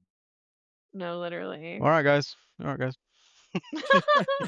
No, I again, like, for me personally, I think it's a 10 out of 10 album. Again, like, I think Andy kind of worded it perfectly. A 10 out of 10 album doesn't mean it's like, oh my God, this is like, if the aliens take over and we have to give them one piece of, physical media of music to represent humankind, I will give All them the right. Blue Album. Like, Okay, but Joss, then that's not a 10 out of 10 album, is it, Andy? Come on, like would if you? anybody's watching Okay, this, right? Ben. Okay, Okay, no, Ben. comment. I What's a see 10 what out of Ben 10 is album for saying. you? I see what A Ben's saying. 10 out of 10 out. Like, are you talking? Do you want me to give you an example of a 10 out of 10 album, or do you want me to tell you what it includes? Well, Like, I already what No, fucking know no. what your example is gonna be. Yeah, You're what just is gonna an say Songs example? for the Deaf. Songs for the Deaf is a 10 out Yeah, of 10 Oh see, my I album. fucking gosh. called it. Yeah, like Okay, all that's right. for me. Well, That's not a 10 out of 10 album. That's a perfect album. yeah, No, we're that's a 10 out talking. of 10. Oh, Jesus. Well, maybe we have two different definitions of 10 out of 10. To me, Well, no, personally, because my own opinion, it's a 10 out of 10 album. but I you love the can't Blue say like Album. guys, you can't be like it's a 10 out of 10 album. Then when I go, really? I don't think it is, and you go, actually, no, it's not actually a 10 out of 10. Like, no, you stand on business. Come on, guys. I'm standing Is it on a 10 or not? business. I'm literally saying it's a 10 out of 10. Andy's the one who's kneeling to you, but I'm Okay, the look, one As who's always. saying, Jesus as Christ. typical fucking Andy talk. I don't No, fucking think that the Blue Album is perfect. I think that it's a 10 out of 10 because it accomplishes what it set nah. out To to me, do. to me, I'd die on that hill. So I'll The take Blue the green Album, album over no, the hold up. blue. I'm on Ben's side Okay. now. It's not a bro. perfect album. It's 10 out of 10, but it's not Oh perfect. my God, Andy, sheeple, mob mentality. No, Hey, Andy, my man. My fucking man. Jesus Christ. So Okay, yeah, personally to me, I think Weezer was I don't know how we got into the discussion of a 10 out of 10 album, but we're basically, my personal opinion, an underrated artist that I saw that was surprisingly way better than I thought that they would be, Weezer. Do you okay. have a Speaking better of, example? hold up. 10 out of 10 albums. Uh, we have like Oh my 10, God. 15 minutes left. I'm gonna Of start what? off 3 10 out of 10 10 out of albums. 15 minutes of what? Till the episode. It's been an hour, Jocelyn. Dude, we've only answered like 3 questions. There's definitely more than that's how that. it goes. We've got a lot more, yeah. There's definitely more. All right, speed run. Just speed run it. Just Okay, speed run the speedrun. questions. Top 3 albums, 10 out of 10. Downward Spiral, Songs for the Shit. Deaf, Alice in Chains self-titled. Ben, go. What the fuck? Fucking what? 3 10 out of 10 albums. Yeah, 3 10 out of 10 albums, go. Songs for the Deaf. Copycat. Third Eye Blind, self-titled, and fucking Welcome to Sky Valley. Yeah, that's valid. Jocelyn, go. Pet Sounds by Beach Boys. I would say then Blue Album by Weezer. And Yeah, hold up. Whoa, what the fuck? There's no way that you're saying Pet Sounds for any reason other than being whoa. Name First one off, watch fucking your person. mouth. No, hold up. Oh my! Name They one just more celebrated the 50th anniversary of, Name or the one 60th person. anniversary of fucking One person that's everyone. like in your Oh my car and they God. go, you know what sounds really good right now? Pet Sounds by the Beach Boys. Okay, Andy, have you ever seriously sat down and listened to the entire album? Like, Jocelyn, take you're asking, no, have you no, seen no, my no, no, no, no, fucking no, no, record no, no, no, collection, no, dude? no, Of no, no, no, course no, I no, no. have. Bro, Yes, the answer we is yes. understand. You Jesus. know what, Andy? Sometimes you strike me as the kind of guy who has a library full of books and hasn't read any of those books. Oh, So fuck you. that's what I'm saying. That's what I'm saying. Have you? You're not answering the question. I Sit said down yes. I and said listen. yes. I have, like, What about multiple you, Ben? times. It's not a Have you properly perfect sat down and album. listened to the album? And there you go. So then answer me this. Answer me this. How come you Riddle me guys? this. No. How come you guys get to have your own opinions of what is your guys' decided types of 10 out of 10 albums? The second I say Pet Sounds, you guys fucking lose your mind. Why? Okay, yeah, Because, you all sound right, like now, the Andy, Joker, by the way. How come whenever I say my favorite Andy, album, let me take I'm this. the Hang on, Volker. Okay. Jocelyn. So for anyone listening, me and Jocelyn and Andy, we talk too much. We talk like near enough every night, right? Yeah. We all voice chat because we've got no fucking I'd say lives. maybe And more than you and Andy. Yeah, probably. it's probably more me and you, to be fair, lately. But Andy's Yeah, too busy my going on bad for dates being with everyone he meets. fuck you, man. Okay. The way everyone's So- over talking Andy right like, Oh my great. god. so Okay, right, whatever. we talk about music a lot. Never have you mentioned. I've told you. I for sure have told you. And Never. you've reacted every time I tell you you know what your response is. Such a performative ass answer. Like every time you Am I tell me wrong? You that. know, Jocelyn, No, it's an spoken to amazing you album. I'm I've spoken to you sorry. over the phone like almost daily for the last 6 months. This is Okay. my first time hearing you say Pet Sounds by Beach Boys in any capacity. Because why would I? Because literally every time I vocalize my opinion on anything, you guys fucking suck each other off and go, "Beach Boys are not good. Beach Boys are not good." If it's not Joey Valentin-Bray, if it's not fucking Caius, if it's not fucking what was that? What was that band that guy asked about? Crowbar. If it's if it's not, if it's not you Sludge guys, guy. Yeah. like You know, you guys get upset. hey, look, you know the difference is all of those bands are not Beach Boys. All right, man. Listen, clown on me. Clown on me all okay, you but want. no. But Brian Wilson is a genius, and the Pet Sounds He's literally inspired so many albums. Dude, he's a good okay? songwriter. It's just I'm Dude, giving you he shit because literally it shocks me that out of all the albums, that's the one you're saying. That's Yeah. all. I will die on that hill. I will literally Like, put my life on the line and die on okay, that so hill. what are your other Okay. 2 Okay. albums? We got a little derailed because I didn't expect you to go Pet Sounds by Beach Boys, but All right. No, shit on me. But I know that there's gonna be someone out there listening to me and being like, dude, like I get it. It's seriously like considered a world renowned fucking 10 out of 10 album. Anyways, with Teeth, Nine Inch Nails, I get I'd down with that, yeah. say yeah, shut the fuck up, Andy. I'm And on your I'd side. say yeah, whatever. And Oh my god. I'd say Blue Album. Sorry. Just to piss off What Ben. What a shit selection of albums. Hey, no. I'll say With Teeth. Also, by the way, you promised a 15-minute Nine Inch Nails section, and then you're like, actually no, because you forgot to send me the handshake emoji. We didn't shake on it. You don't want Pet Sounds? I'll say Off the Wall by Michael Jackson. There you go. So we've got a No, fucking that's seriously. pedophile, a fucking. Michael Jackson's not a nurse. pedophile. He's Hold not up. a pedophile. All right, guys. Okay, We're not do we getting have into time that. for more questions? Yeah. We do, yes, we do. And I've got quite a few actually. We're in no rush, right? So we can kind of get No through rush. some. Unless I think Andy needs to prepare for his date he's got soon. Do you want to talk about that, Andy, a little bit? Yeah, Oh I'm my going gosh, she's not real, Andy. Look, When will you learn? guys, I'm going on a date. She says that she's a Nigerian prince, and all I have to do is send her $400 and I'll become a In your millionaire. social So security number on yeah, laptop. I already told her my mother's maiden name, so now I have to go to the drop-off spot to pick up my You have cash to and also put bride. in what your high school mascot was. Yeah, I also have to put the name of the street that I was raised on and my first pet's name. I don't know. I think Yeah. she just wants to get to know me better, and that's why she's Yeah. asking. But Oh, She was playing, totally what's it called? understandable. 20 questions? What is it like? 20, yeah, whatever that right. game. But Stupid not. date game. I got like another hour probably. Yeah. I mean, I think we can do another 20 minutes or so, right? Yeah, anyways, you We'll Awesome. said No you had start now. rush. more questions. What are the questions? I got a couple too, but Yeah, I mean, I'll go through a couple right now. Just we'll do some quick fire ones as well. Um, so this is one we've got from Anonymous. It says, "Do you face any issues as a woman that goes to shows and in particular rock shows?" Oh, well, actually, I'd say I've actually felt like I was very welcomed at a lot of shows that I've attended. Um, Especially rock shows. But I will say that the issue that you do see happen, if any at all, I'd say is for sure like touching. I know like we've spoken that that even happens to you guys, like as you guys being men, but for sure that's absolutely amplified as being a woman. yeah, I'd also say that especially if you're moshing, like let's just say at more like kind of like more hardcore shows, um, there's always going to be that one moron that's extremely way too drunk and way too big to be there, and he will literally try to like on purpose, like almost like crowd kill women.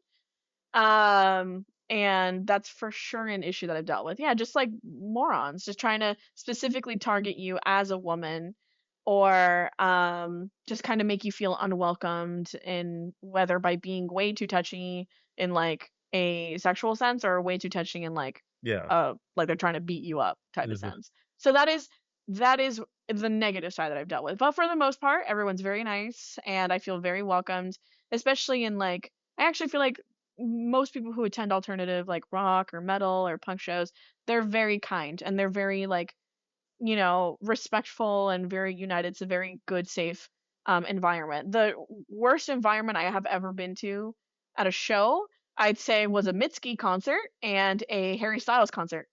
And it was just the worst. I think that was like the worst environment or crowd I've ever been in.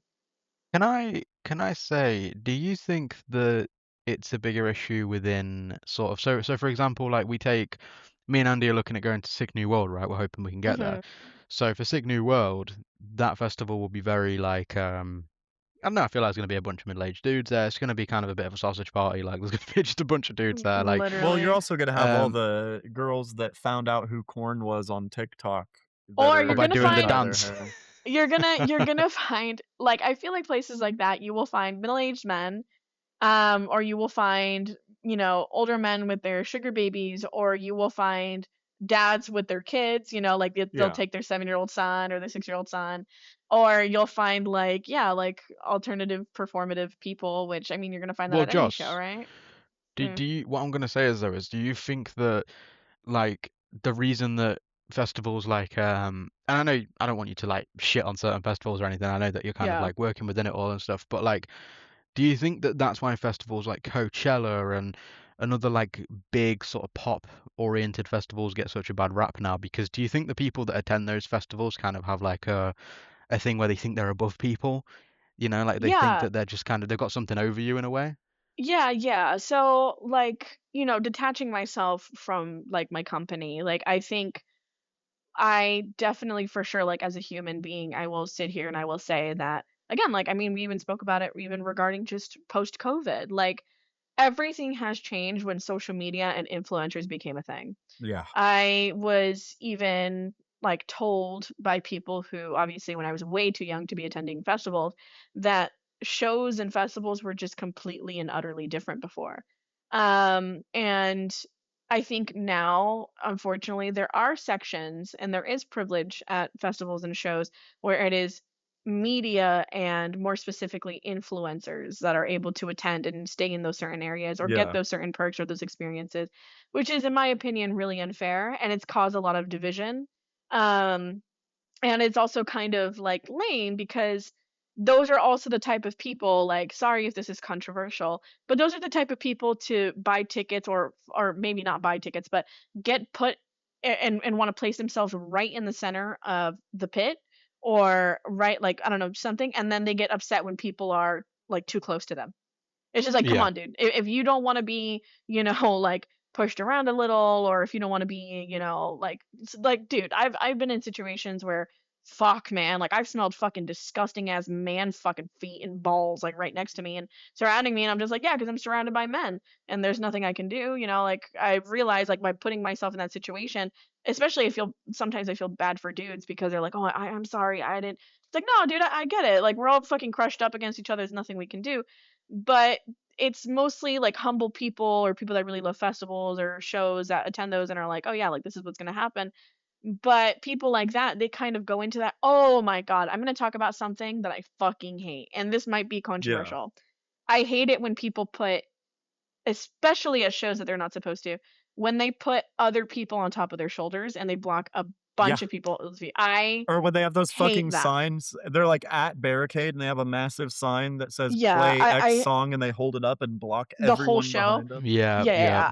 yeah. I hate that. Like, listen, I once brought that up to someone, I don't even remember who, and they were kind of like, "Well, what about like festivals where you want to do that? Go all the way in the back. Like, go Yeah, all the way yeah. in the back where you're not really going to block anyone. But if you're like right in the center, like right like where people behind you are literally like having to tippy toe already to see over your tall ass boyfriend and you're climbing on his shoulders and shit like that, like it's ridiculous. You don't do that. When was that? I think I saw that at like Deftones, and I also fun fact. This is actually really funny. I think I saw that at Weezer.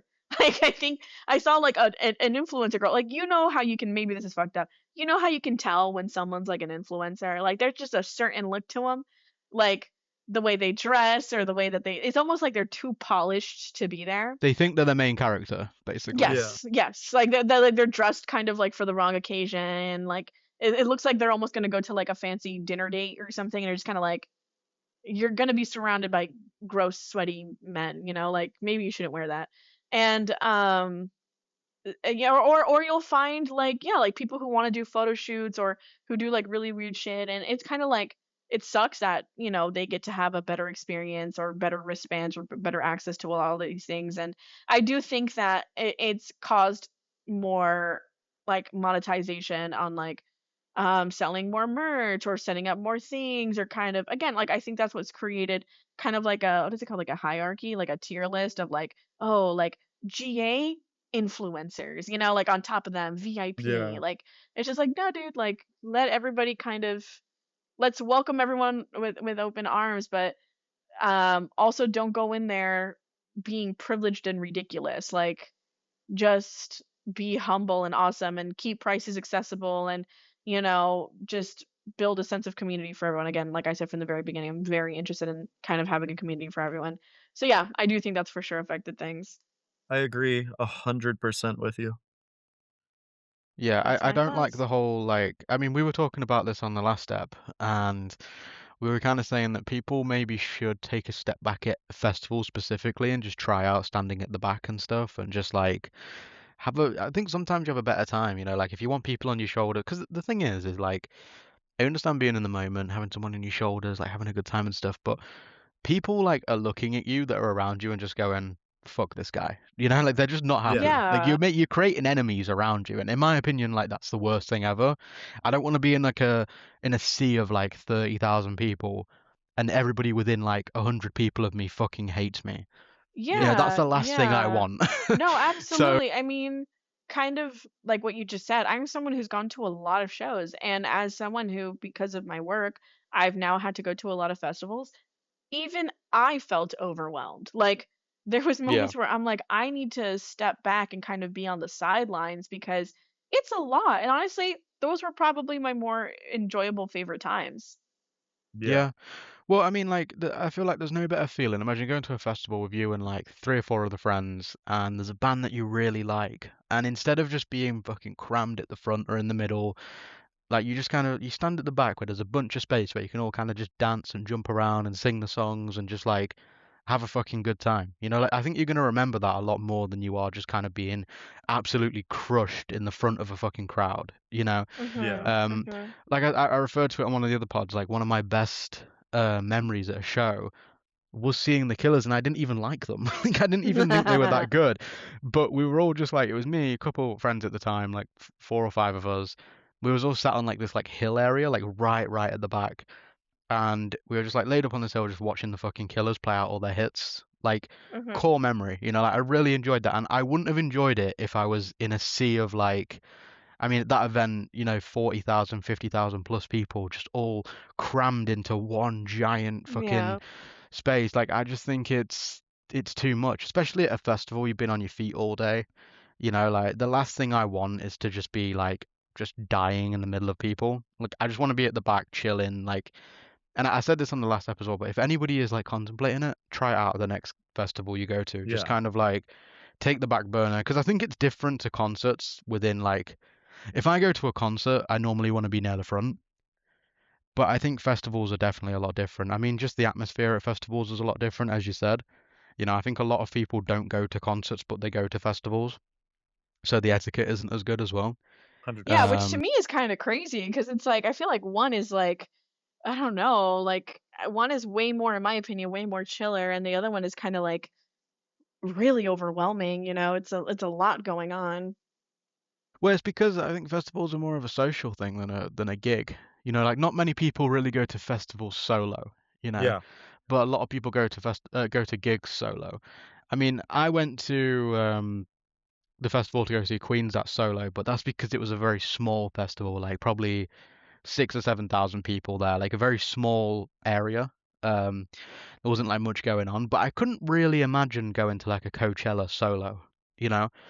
Like I know obviously you were like walking around solo and stuff when you were there, right? But like I can't imagine booking an entire trip. Like imagine me flying all the way to the US just to go to Coachella by myself. I can't really see that happening, you know? So I think that people bring their friends along with them that don't really go to concerts just for the vibes and like you know a lot of people in this country as well like there's major festivals. I don't know if you've heard of them like Leeds Festival, Reading Festival. These yeah, are like two major festivals and they've gone wildly downhill, but I know a lot of people use that as like a thing for it was kind of known as a thing of like once you finish school then that's kind of like your treat at the end of the summer, like you go to that festival with all your friends. So a lot of people don't really go for the music. I feel like they just kind of go for the vibe.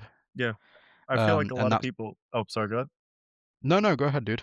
I was gonna say, I also feel like, especially nowadays with the rise of influencers, you see a lot of people where, you'll have bands that play a set and people will be there.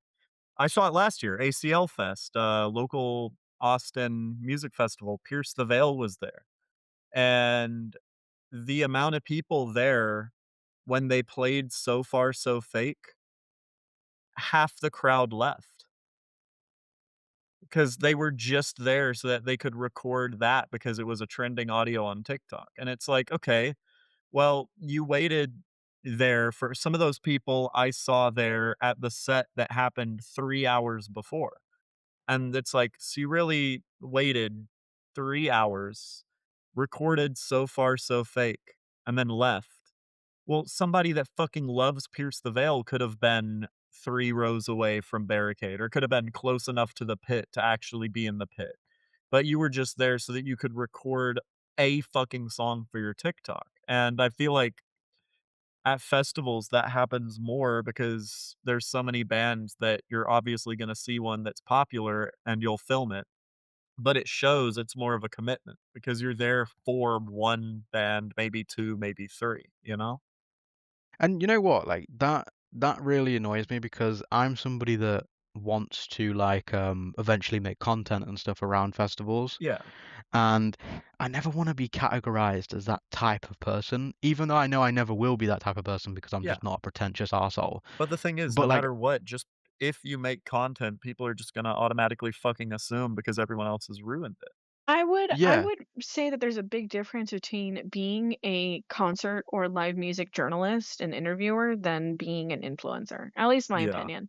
Maybe it's because well, I'm more educated on the topic, so I can see the difference. No, it's true. Like I'm not someone who just sees. Hey guys, Am look, I wrong? I know more than you, so but no, I'm just giving you shit. So Go you're ahead, telling me Jess. no, no, no, no, no. So you're telling me that like the average or like you said, like those people that don't know any better, they wouldn't look at better and they'd be like you said, dumbasses are just gonna assume. Yeah. well, Or for do you me, put yourself on the same level as those dumbasses? No, you guys are well, well, also well educated. well, the thing is if I ever like for example, me and Andy want to go to us three want to go to festivals, right? Like we spoke about all these different things and all these Yeah, different we want to plans go for. to what's it called? We want to go to no, no, hold on, what's it called? We want to go to the one in the desert with the Yeah, Mojave tents. Fest? With the tents.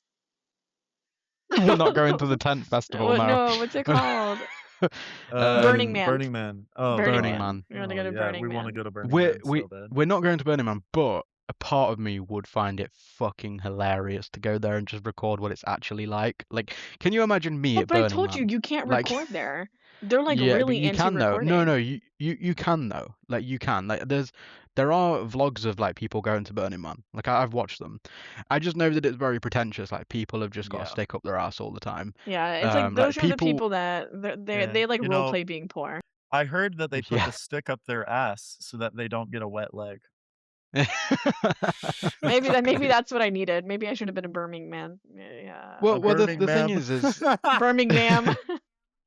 I want to go to like we want to go to Sick New World, like we were talking about Warp Tour and stuff, and it's like if I Mhm. ever went to those events, I would love to like document it, in a way that's just like kind of like for us in a way, like just kind Yeah. of to like live it back a little bit. I think that'd be really fucking funny and really cool, but part of me just doesn't want to be that guy holding a camera at a gig anymore or at a festival, just because you know how we kind of spoke about like if you hold someone on your shoulders, instantly you're kind of a target.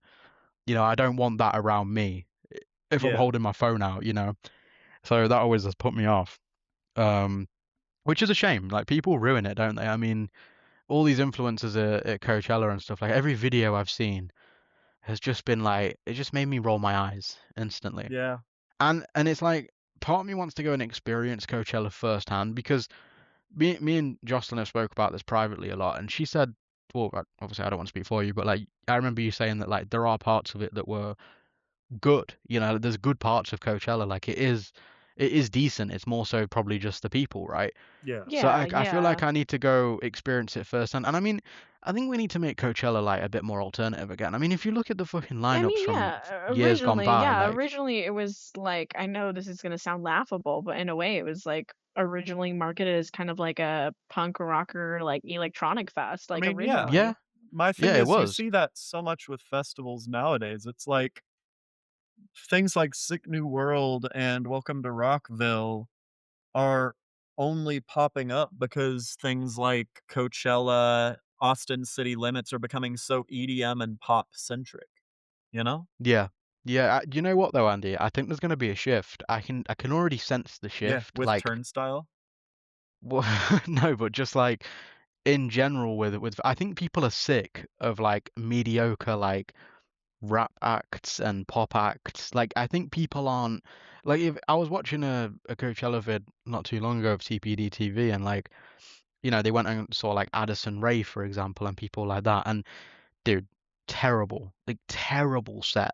There's not really Yeah. any like it feels like there's no talent. Everything's choreographed. Everything's like, dude, when I see music, I want to see raw fucking guitar bands. Like that's what I Yeah. normally want to go see. And like, I don't want shit to be choreographed. I love a band that plays a different set list every night. I like a Me band that too. does extended intros and extended outros and like just kind of freestyles that wings it a little bit. But you look at someone like Addison Rae and it's like she has to be like brought down from the fucking sky Yeah, by it's some like ropes while she's too wearing some polished. wings.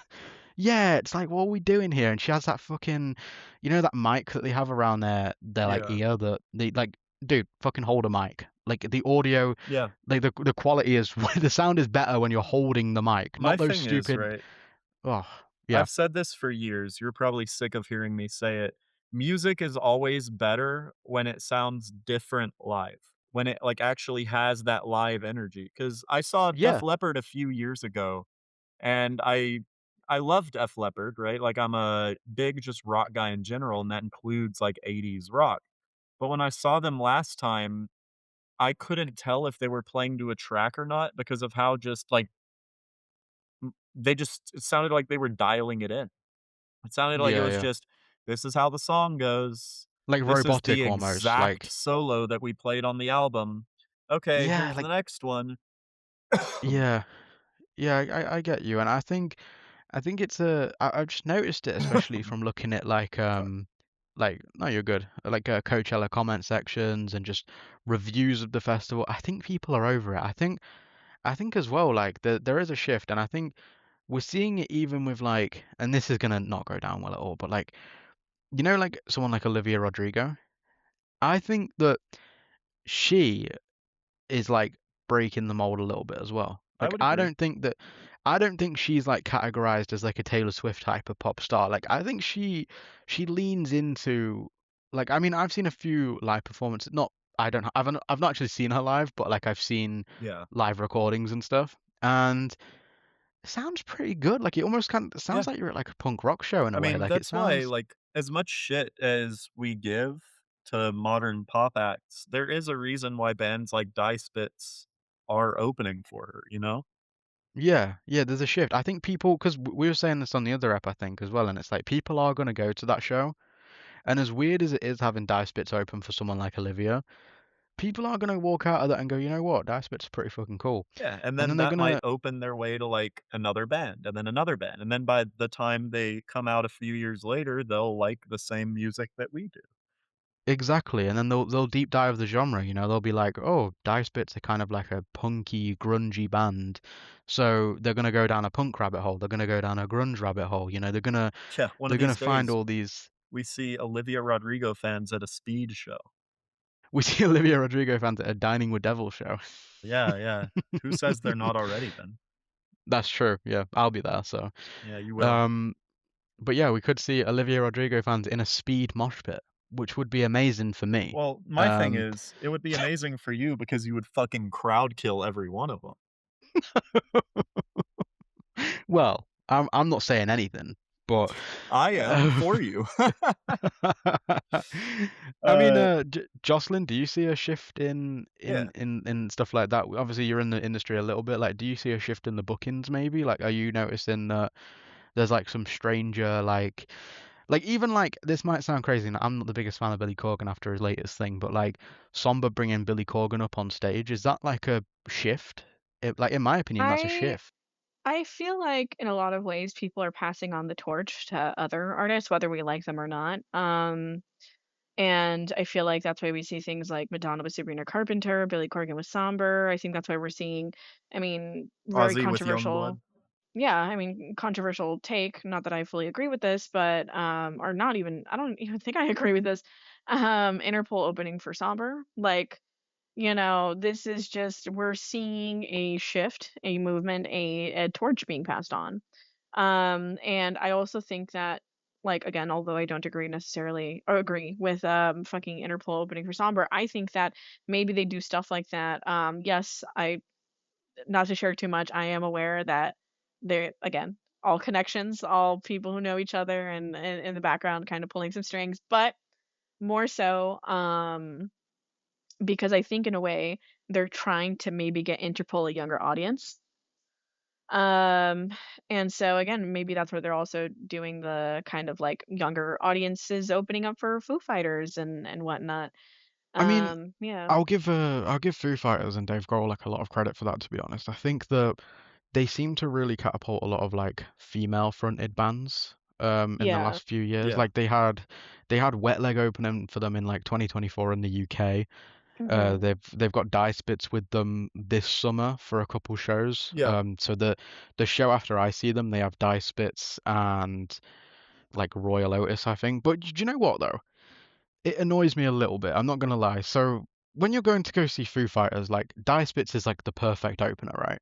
Yeah. But getting someone like Royal Otis or like a band like Inhaler who are opening for them when I see them, I just don't see the point in that. Like I think, Really? you know, well, they're not really rock, like Royal Otis are just kind of like soft, like a bit indie-ish, like it's just I don't see, if you're Yeah, going to see Foo I'm trying to Fighters, think an instance where like you I want also feel like I experienced something similar like that, where I'm like, why is this the opener when they're not even a similar genre? like Queen's opening for Foo Fighters is amazing. Well, yeah, Like that makes that's it's the sense. same. Yeah, but it's the same. Even if we weren't huge Queen's fans, you know that the energy is going to be the same. Foo Fighters and Queen's fans are on the same wavelength. I mean, Like honestly, Queens might be a little more energetic. Potentially. Yeah, X I mean, we'll fans have are to see fucking what they're. wild. At least, like, old school, the type that would also be at a Foo Fighters show are fucking wild. Yeah, but that's the thing. Like at a Foo Fighters show, like you'd be expecting other rock bands opening, right? So as I said, Dice Yeah, Bits are a great opener for Foo Fighters. But then, because Foo Fighters, I'm pretty sure whenever they tour, they have two openers normally, right? yeah. So like for the American legs of their tour, I think it's Manic and Pussy and Queens of the Oh, Stone Age. I'm dying to see Mannequin Pussy live. So They're good. good, and you know what? So it's a good opener for Foo Fighters again. Like I respect that as an Yeah, opener, and but Amel also opened up for Foo back in Yeah. 2024. Yeah, but that's like pretty good. for me though, it's like I'm looking at like I've come up with a few hypothetical ones in my head over the last few months or whatever, and like I was thinking the grunge and like rock and alt rock scene in Texas, for example, is blowing up. Why are none of those boys on the bill? You know, why are they not opening for Foo Fighters? You Yeah. know, like we've got a huge like scene kind of growing there. In Atlanta, the scene is growing. Like, there's some really fucking good bands coming up, even in the UK. Like for when Foo Fighters are playing in the UK, why not have like Wonder Horse opening for them or something? Like, I would kill to the, see that, dude. yeah, there's some great bands that would fit the mold way better. Like, I think people aren't gonna walk out of the Foo Fighters show that I go to and go, "Fuck, I'm a huge Inhaler fan now." You know, like I like Inhaler. I've seen them Hmm. twice, but it's not the same fan base. You know, like they might enjoy it, but like I feel like it's not Yeah. gonna give them that like edge that they're looking for. You know, like people want to go to a Foo Fighter show and have energy. At an Inhaler show, like I'm not joking when I say this. 80% of the crowd were probably under the age of 17, and I would say 70% of them were girls. You know, Well, like it's thing is, hold up, hold up. The argument you're making right now is antithetical to the exact argument you made about Olivia Rodrigo. Do you not think that some people, the same way that would go to an Olivia Rodrigo show and come out liking Die Spitz styled punk music, wouldn't, like, be the same type of person who would go to a Foo show and come out liking Inhaler? no, just for purely the fact that like I think that people that like rock music stick in like they don't like anything softer. Like they kind of like to stick to the heavier That's roots. fair. And I also think that Olivia Rodrigo stuff is punk influence and it has been from the beginning. So That's that very fair. I, I yeah. I I'd think say I just loosely. think well no, I think like you're telling me like a song like Good for You isn't like punky, Jocelyn? I'm gonna Like be so for real with you. Like I don't see I think she tries to be, but I don't think she is. Again, I just think there's certain musicians that I just won't enjoy, and I think unfortunately, maybe I'm missing out. And I hope one day like there'll be a moment where I can listen to her and be like, oh, you know Yeah. what, I was wrong. But I don't know. I see that she is kind of like a very her music is just very it's like that one meme that says that LaCroix tastes like TV static and someone in the other room screaming raspberry. Like it feels kind of like Olivia Rodrigo is like like pop music, and then like two hallways down someone's just screaming punk, you know? Like it Yeah. just feels like it well has very like loose influence, at least to my opinion. Like I can no, see that she is not considered pop like Taylor Swift pop or even Sabrina Carpenter pop. She for sure I would say maybe has a little bit more edge, but I would not say that she's punky. Like I'd say she well, that's why I'm saying does. punky. Like I'm saying that there's like a sprinkle. Like there's something there. I think there's something Yeah, brewing. I maybe think it like could pop punky, explode. like Like Blink 182-ish, like, yeah, yeah, you know. that's what I'm saying. Like I think there is a bit of that. It's not in every song, I don't mean, get I me don't wrong, think but I think from my perspective, I don't think Ben at all is going like, "Sorry, I just realized I cut you off." That's fucking diabolical of me. I'm Go used ahead. to it. Go ahead, it's fine. Yeah, we're No. used to it. Sorry. Yeah, Jocelyn? Anyways, Yeah, we Ben not at all is going, "Yeah, Olivia Rodrigo is the same type of person that's, I fucking hate the government. I fucking hate the gov." well, no one's saying she's a punk, but what I'm saying is I wouldn't even say she has like strong punk influences. Like I'm saying that she is just very, very, very, and I use the word very, very loosely, somewhat influenced. But Well, she's I'm gonna definitely in because I go. mean she loves Jack White, she loves I The mean, who Cure, doesn't like she fucking like loves Jack White? You'd be But surprised. Be surprised. Yeah, dude, some people like fucking Pet Jack White's Sounds by Beach amazing. Boys. You'd be shocked. Dude, I Yeah, like that's true. both. Wow. Like, I wonder what kind of I fit into. But anyways, I was going when you guys were yapping, there was something I wanted to add on talking about kind of like groups or shows of people that are just kind of very soulless when they perform. It's very like copy paste. Um copy paste performance of like kind of off their record. And I'd say that someone that I hope that they change this up. But it's not just me who noticed this. I feel like a lot of people noticed this, and my boyfriend even made a comment of this to the point where I'm not even sure I would see them again anytime soon. That's Foo Fighters. I feel like Dave Grohl makes the same exact jokes. Disagree. Says you don't think he makes the same joke every single I time, I like all the think You jokes. from what motherfuckers! This one's called All Your Life, motherfucker! You know, he no, literally like goes and he goes, "We don't say goodbye. We say dum dum dum dum dum dum dum dum dum." Like well, fucking no, right. everyone's like Let me like let me say this, so Joss. many other stuff. Let me say Again, this. not Me knocking on and Foo you. Fighters, but No. like, Me and you have joked about Foo Fighters quite a lot. Like I make a oh yeah, joke about oh Dave. Deg.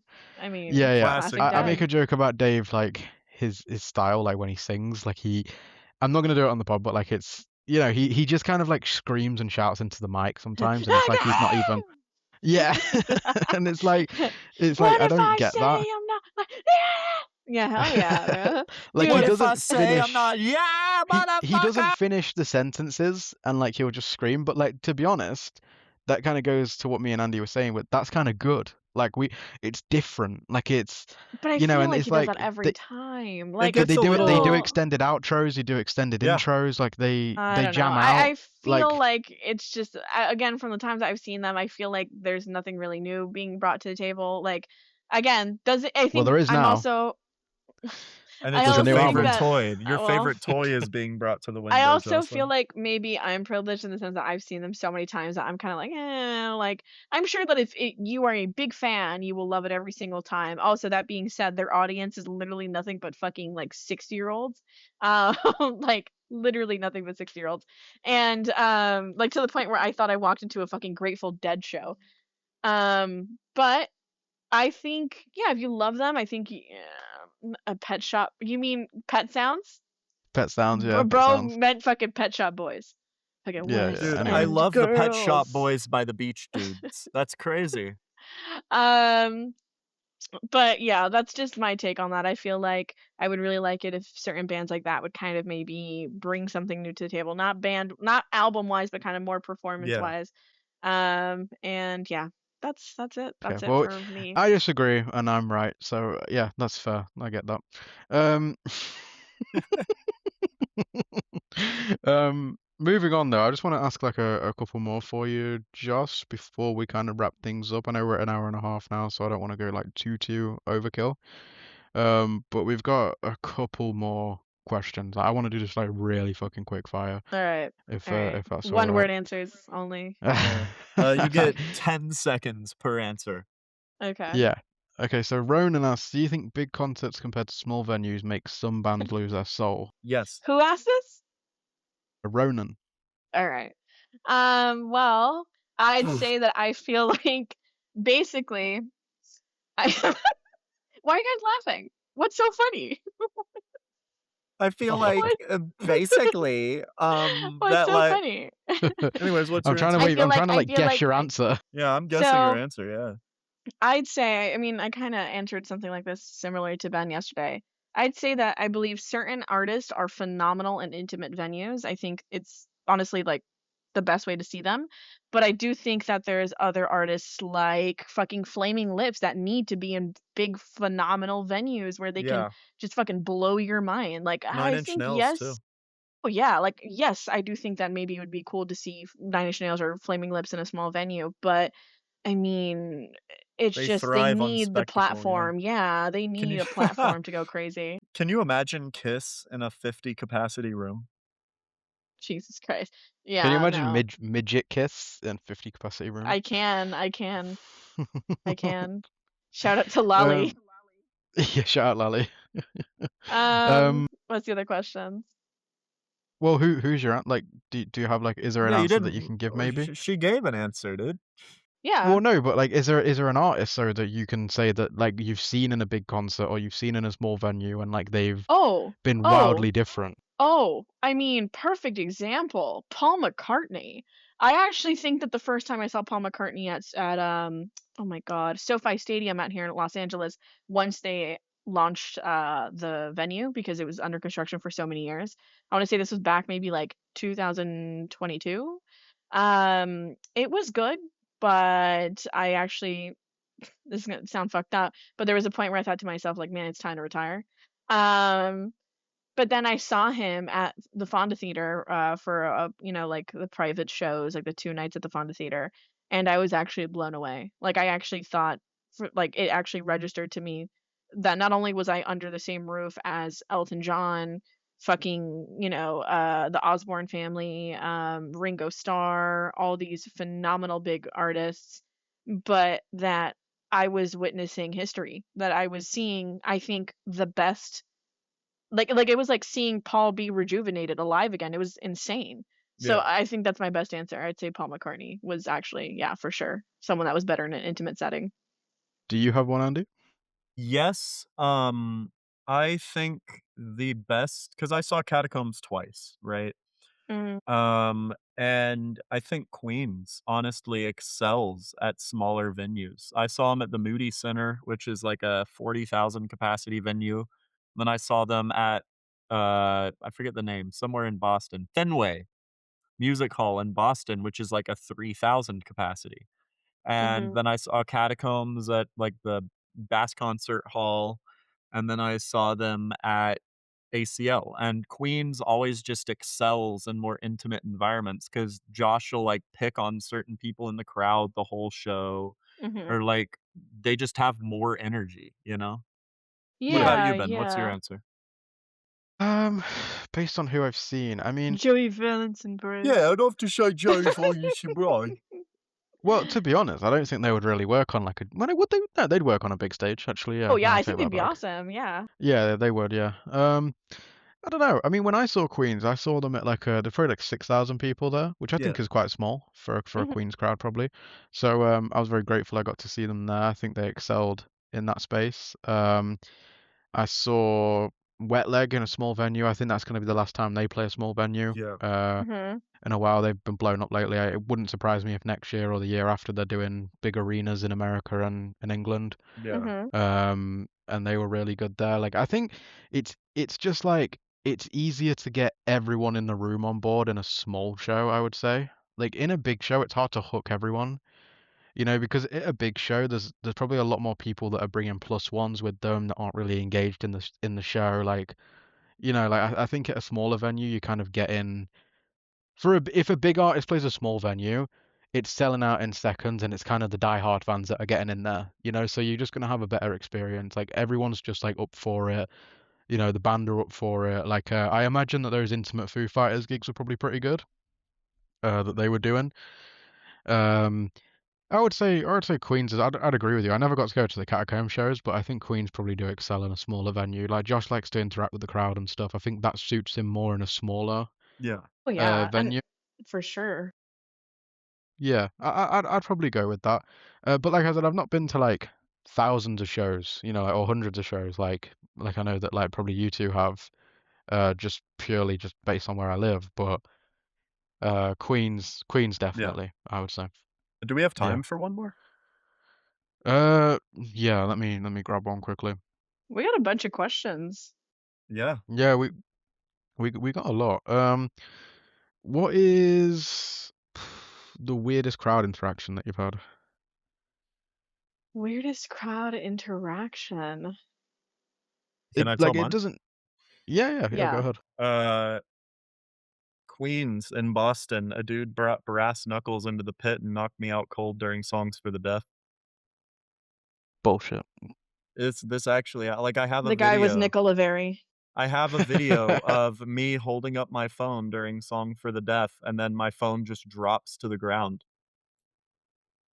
Knocked out cold or like just hit you down to the ground and you were just kind of Well, like, like, I say knocked me out cold, like, dazed me, like, my vision went dark for a few seconds, and then I got back up. this is what I mean. Like, guys, 10 out of 10 album, but it's not a 10 out of 10 album. I was knocked out cold. I was actually just dazed. Like, come on, guys. What the Andy had like those little cartoon birds over his head. Like, Yeah. That's what it felt like, dude. Like Tom and Jerry yeah. hit with a frying pan. Okay, fine. Yeah. Fuck y'all. Weirdest concert in Earth. Go. I mean, the thing is it like towards us or towards the artist? I don't give a Anything, fuck just either. anything. Ben, you go, Ben. I don't know, like I've seen some funny shit happen. Like I've seen like a guy dressed up as a Lorax get crowd killed at a show, which was pretty funny.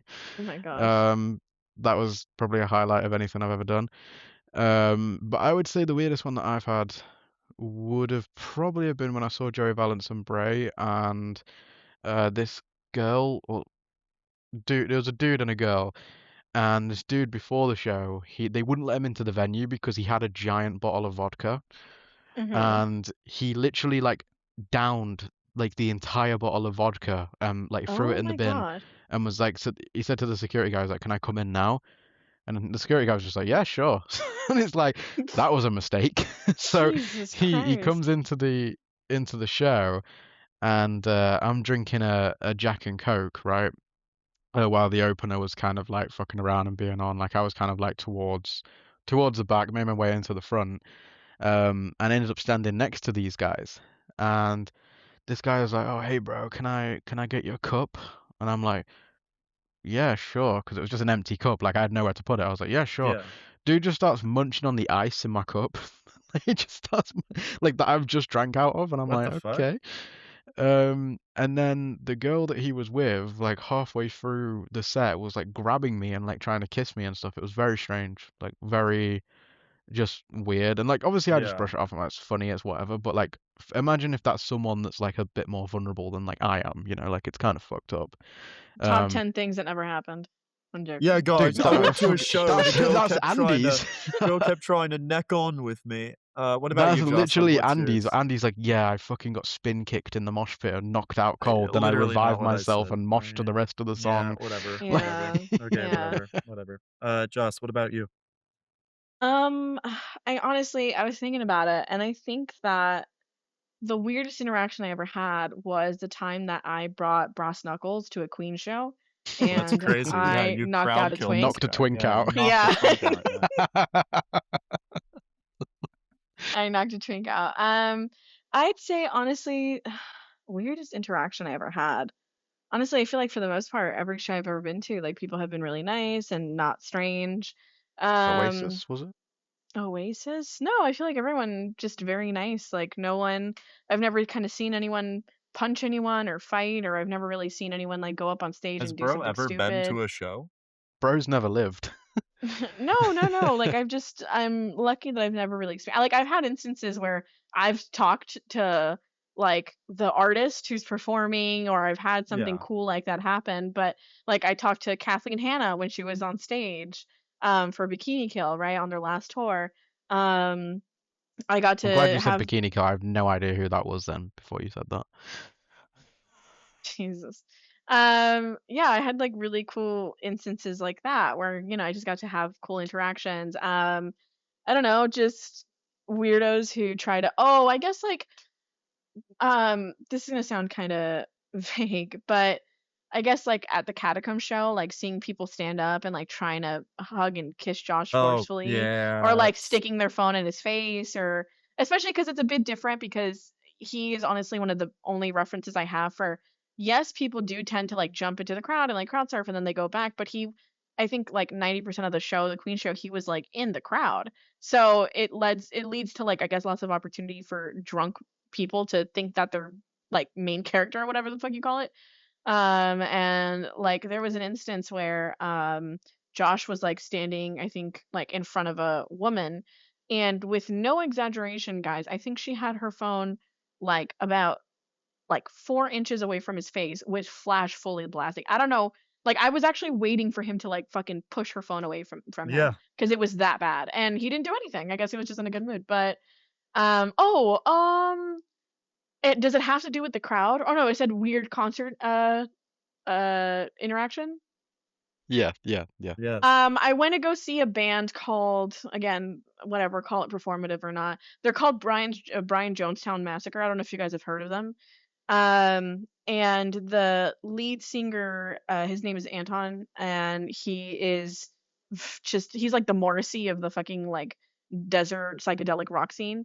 And I guess they became famous in the 90s, and I think he was like Anthony Bourdain's favorite band, and that kind of like blew them up a little bit more. I mean, I know they have a documentary out where it's a bit controversial. Like everyone thinks that Anton's a fucking dick, which shocker.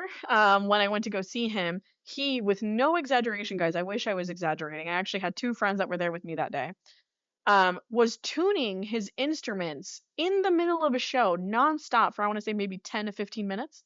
Like there was a point where I almost walked out because it was like it was a small venue. It was called the Telegram Ballroom. Unprepared. Just no, just he like his excuse was he's like, I'm so like autistic and anal about this. Like, sorry guys. Like I don't even think he said sorry. Like he literally just like stood there and was like, and imagine just really loud speakers in front of your face going for 10, 15 minutes. You're I like, would do that I was just to be a dick, honestly. like, it's Yeah. literally like, dude, like everyone was kind of looking at each other like, is he being fucking for real? And yeah, that I would say that's my weirdest concert experience, I guess. Yeah, that's Strange yeah, guy. I feel like it's a weird like I think in LA it's probably a bit more laid back, right? The concert scene. I feel like it's probably not as intense, right? I feel like it's pretty quite laid back. Like there's a lot of guys there that have probably like a bit of money and stuff. Like I think it's very different in Austin and stuff, maybe for Andy or like where I'm at, maybe. Mhm, Maybe mhm, that's mhm. why. Like Yeah. I'm not too sure. I've never Anyways. been to a show in Out LA, here, so I can't it say. can be like a lot of fun. I think it just depends on the artist, the venue, and the Yeah. show. I mean, I've even had instances where people look at me while I'm like singing, and they'll be like, no singing, please."